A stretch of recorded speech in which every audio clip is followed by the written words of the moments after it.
I've been you. And I want to help you to know that you don't have to hold it all together.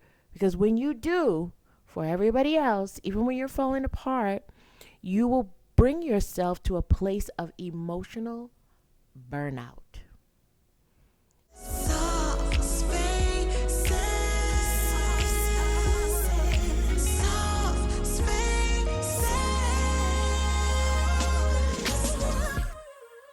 What I want is what I want is what I want. Soft spaces. What I want is what I want is what I want. Soft spaces.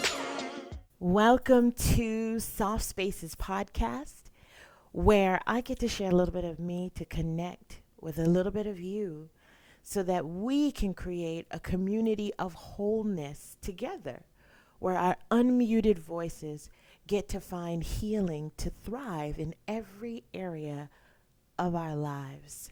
My name's Yolanda Lewis. I am the host. And today's episode is for the woman who is holding it all together for everyone else, showing up for everyone else, even when you might be falling apart. What I say to you is, sister, you've been on my mind. Oh, sister, you're one of a kind, my sister. This podcast is just for you. That was my little Miss Sealy impression of that little piece right there. But more seriously, I see you. I know you. I've been you. And I want to help you to know that you don't have to hold it all together. Because when you do, for everybody else, even when you're falling apart, you will bring yourself to a place of emotional burnout. Emotional burnout. Now, emotional burnout differs for everyone, and it's different also than exhaustion. Exhaustion, physical exhaustion, might look like you need a nap. But emotional exhaustion is being burnt out in the sense of touched out, helped out. You don't want to help anybody. You don't want to do anything. You want to crawl in a bed and not wake up. Not depression, but literally a depletion of emotional output. You being able to even feel emotion for yourself. I want to talk about today some of the ways that shows up in our lives and how you can hold space to return to yourself and replenish and reclaim and re-energize your emotions so that you can continue to help people. You love helping people, and there's nothing wrong with that. But there is something to be said about having to be the strong one all the time and not replenishing your own self to where you are pouring from an empty cup. No more pouring from an empty cup. That's the word. No more pouring from an empty cup. Going forward from this second, we're going to be more proactive and more decisive and more careful and more intentional about the way that we show up for others and for ourselves so that we don't live in a place of emotional burnout and tagline it with, but I'm the strong one.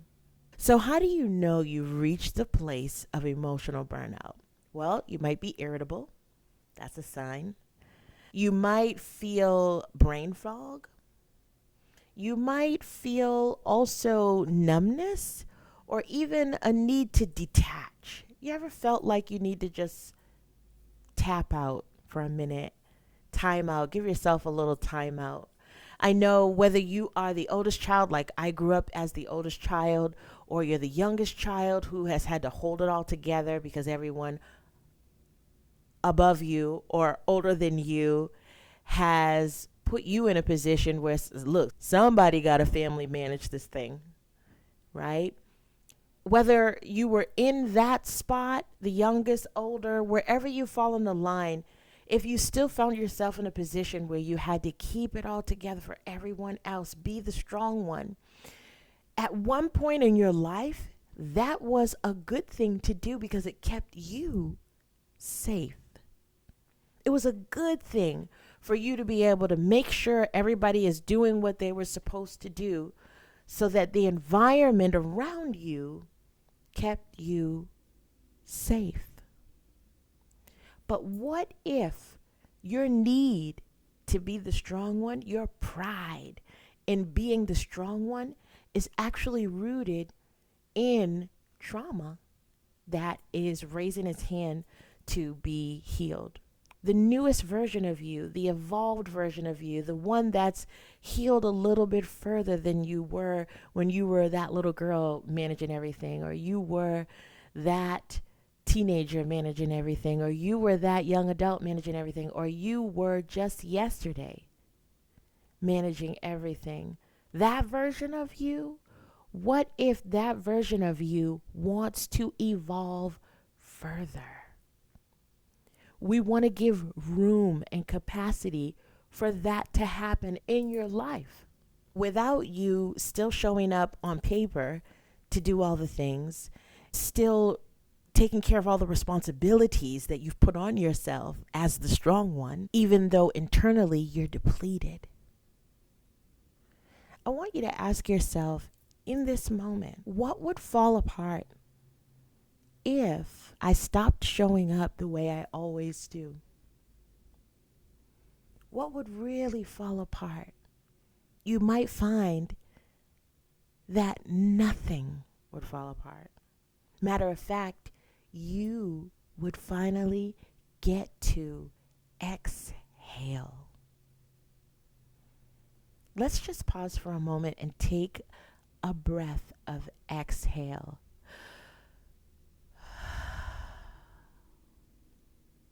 You might have been holding that breath all day long. You deserve to pause and exhale. You deserve to have a moment where you need you most of all, where you are strong for you for the first time ever. And that can start with a breath, just like the one we just took.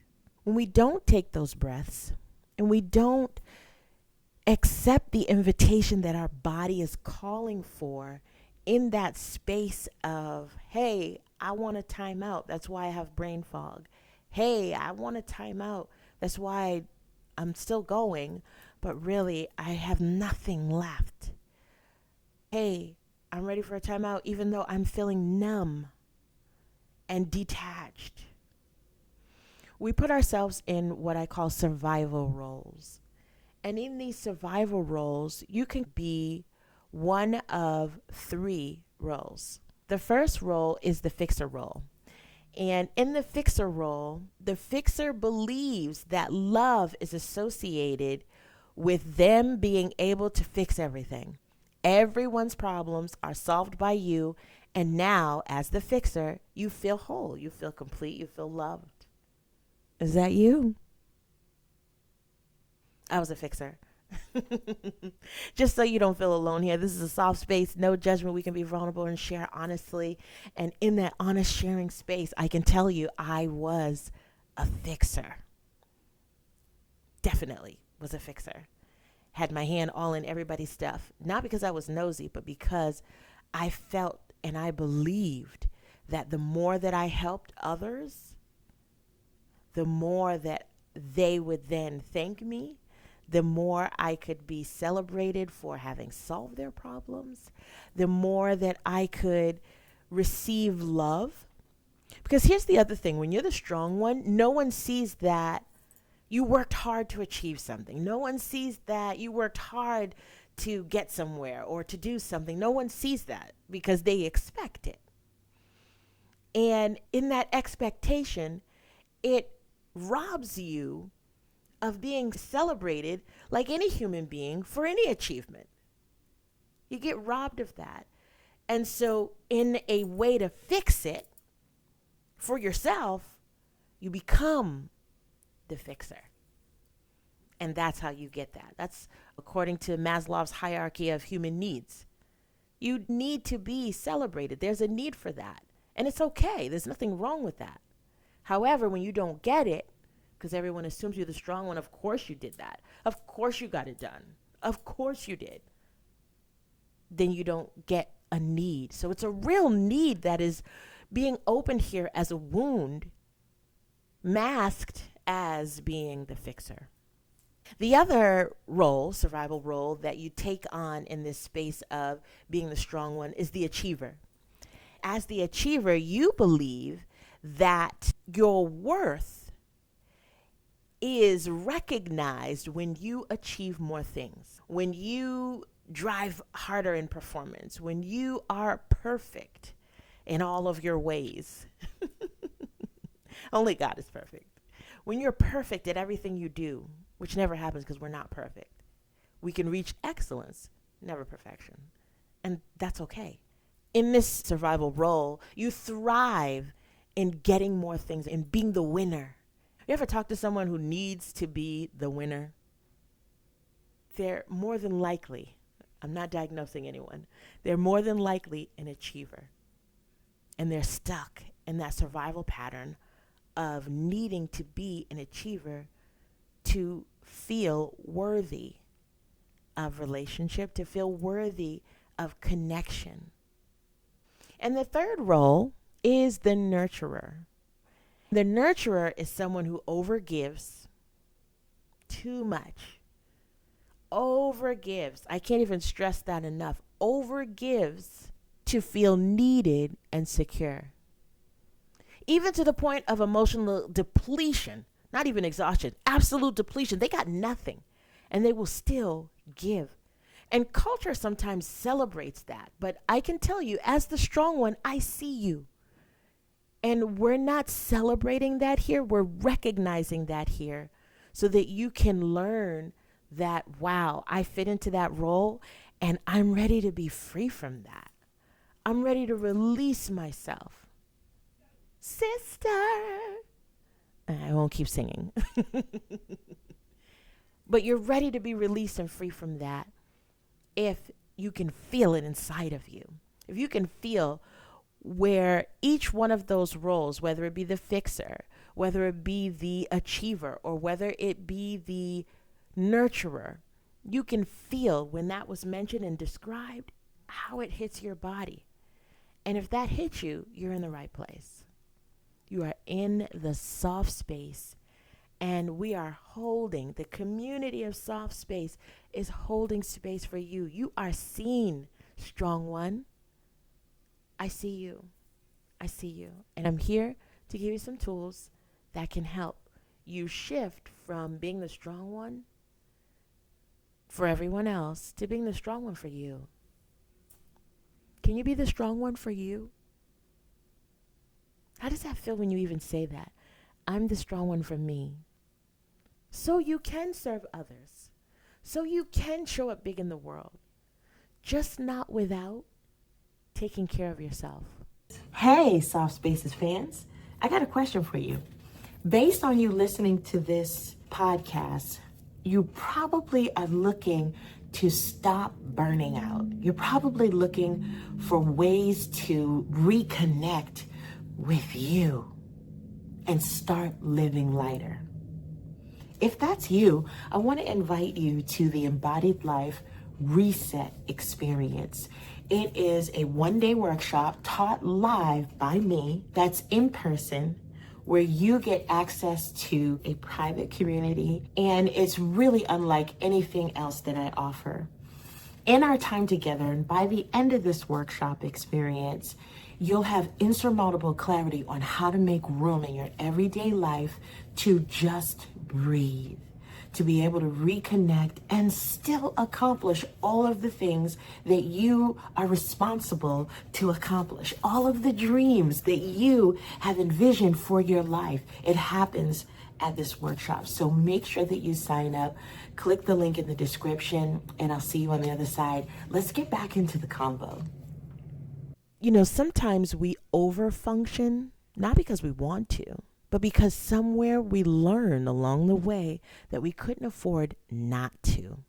So in this space, we're transforming how we understand, how we accept, embrace, and engage with the language that says we can release the role of survival as a fixer, as an achiever, as a nurturer, and still be deeply loved, held, and secure.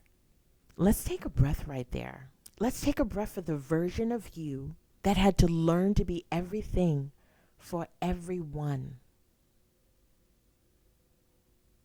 Wow. Let that out. And give yourself some rest. Rest isn't selfish. It is a tool to replenish your energy in a way that makes space for your body, your soul, your mind, your spirit to breathe and receive breath. The inhale and the exhale that keeps our nervous system calm. That's the point of breath.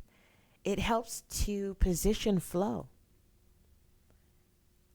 I know I'm going to go left for just a minute. Shrek, he says, it's better out than in. He's talking about another way wind passes. But even in that same context, the passing of that wind, the breath, the wind, the air that is flowing releases to make room for what belongs. All your dreams, all your hopes, all your wishes, all the love, all the joy, all the warmth. It makes room for that. So here's some of the ways that you can really expand yourself and stretch into that place where you are the strong one for you. And really rest into nurturing your soul and yourself and your entire being. The first thing you can do is call it out. Actually name what's the heavy thing in front of you. Whether it's a person, a situation, call it out. Because emotional burnout thrives in silence. So the more that you stay quiet, the more that you don't speak, the more that you don't use your voice to say what you want, to say what is a limit, and not feel guilty about or shameful about you taking time for you, the more you can move into that space, the more you release and make room for the things that you want, for the things that you need. So name it. The second thing you can do is to create micro healing moments. And in these micro healing moments, you are practicing using your power in the word no without any explanation behind it. And in that micro moment, you are replenishing. So as you say no, then you breathe. Replenish. Say no, that's the exhale. And then you take in, breathe through your nose. And take in the love and the warmth that is attached to that no. That is freeing you from having to be the strong one. Because that's the version of you that had to be in a past time. The you that is present today is wanting rest and deserves it without explanation. So create that micro moment where you can practice that. And you may not hit it right out the park the first time. That's okay. Practice it. Give yourself space. Make some room. Stretch out. You know, like when you yawn, you stretch out. Give yourself a stretching out. Some room, some space. And practice your no. And the last thing that you can do as a tool is to pay attention to what your body is saying. There's a somatic response to the language that we use and the words that come out of our mouth. And so in that somatic response, sometimes we don't listen. You ever feel when you meet someone like, ooh, you just feel something that jumps. And it may not be positive all the time, but you felt it. That's your body letting you know through your nervous system and through their nervous system, which is a whole different podcast episode that I will explore another day. But hang on to that, okay? Their nervous system speaks to your nervous system when you get in proximity and you felt it. The body responds. It's there to warn us. It's there to advise us. God designed it that way, that it would be so intelligent, it could advise us by giving us these emotions that we often suppress, that we often need to move and reposition for purposes of survival. We're not doing any of that in this space. In this space, we're allowing ourselves to hear and listen to what our body is saying. So when a situation is presented to you, to be and to stay in the role of a fixer or achiever or nurturer, listen to what your body is saying. Does your body agree with this moment? Is your body in agreement with participating in this activity, in this exchange? Or is your body trying to tell you, we don't want it. We don't want anything to do with this. Matter of fact, we're exhausted. And you need to hang up the phone. We're exhausted. And you need to just eat your lunch without feeling the need to call and check on anybody. I'm not saying don't be kind. Let kindness flow through you. Of course, that's who you are. That's cool. That's wonderful. That's beautiful and great. But in the position of you being the strong one who is really exhausted, emotionally spent, spiritually spent, eat your lunch, eat your dinner without guilt, without shame. Enter into that space where you are present enough to enjoy what is being presented to you. And if it doesn't agree, then to release yourself from that same position. And that is until your body tells you it's safe. It's now safe. So for the next segment, I want you to take your hand and put one hand on your belly and another hand on your heart. And we're going to enter into the soft space together. We're going to take a moment to just really enter into the space where we can be ourselves, where we don't have to be strong for someone. We can just be present. If it feels safe for you to touch those areas of your body. If you're driving, please, safety is first and foremost. Don't close your eyes. Stay focused on the road so you can catch the next episode. But for those of you who are with us and are able, placing your hands on your body, just feel for a moment. Feel your heartbeat. Feel the rhythm of your breath. Is it fast? Are you holding it? Do you feel tense? Do you feel free? Do you feel seen?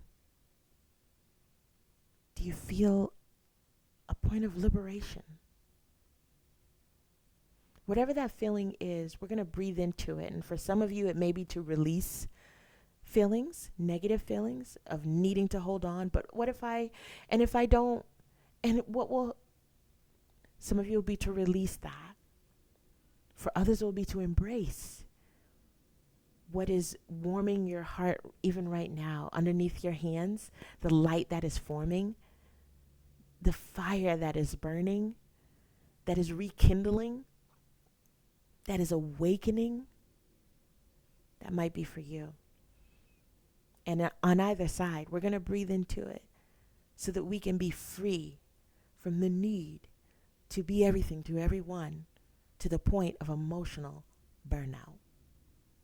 When really we're responding to the trauma that is resting inside of our mindset, that is resting inside of our body, that is resting inside of our nervous system, that is resting inside of our brain in a pattern that has us stuck at having to be the strong one. Let's breathe it out. We're going to take 2 deep breaths in and 2 deep exhales.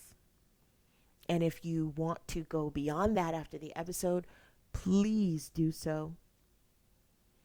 And in your exhale, if your body wants to make a sound, Feel free to let it. Let your body express itself. If you want to cry, feel free to release those tears. They've been waiting to drop so heaven can catch them. Your body doesn't want to hold it all anymore. So let's give it permission to heal. All right? Welcome to the soft space. Let's begin. Deep breath in through your nose. Fill up your lungs. Hold it. One more breath. And exhale.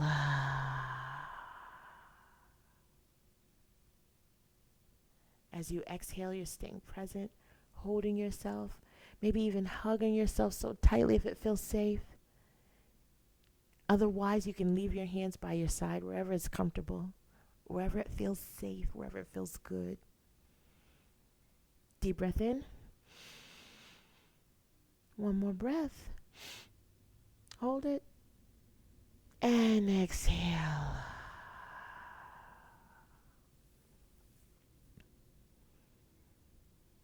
I believe if you were here, especially all the way to the end, this episode was for you.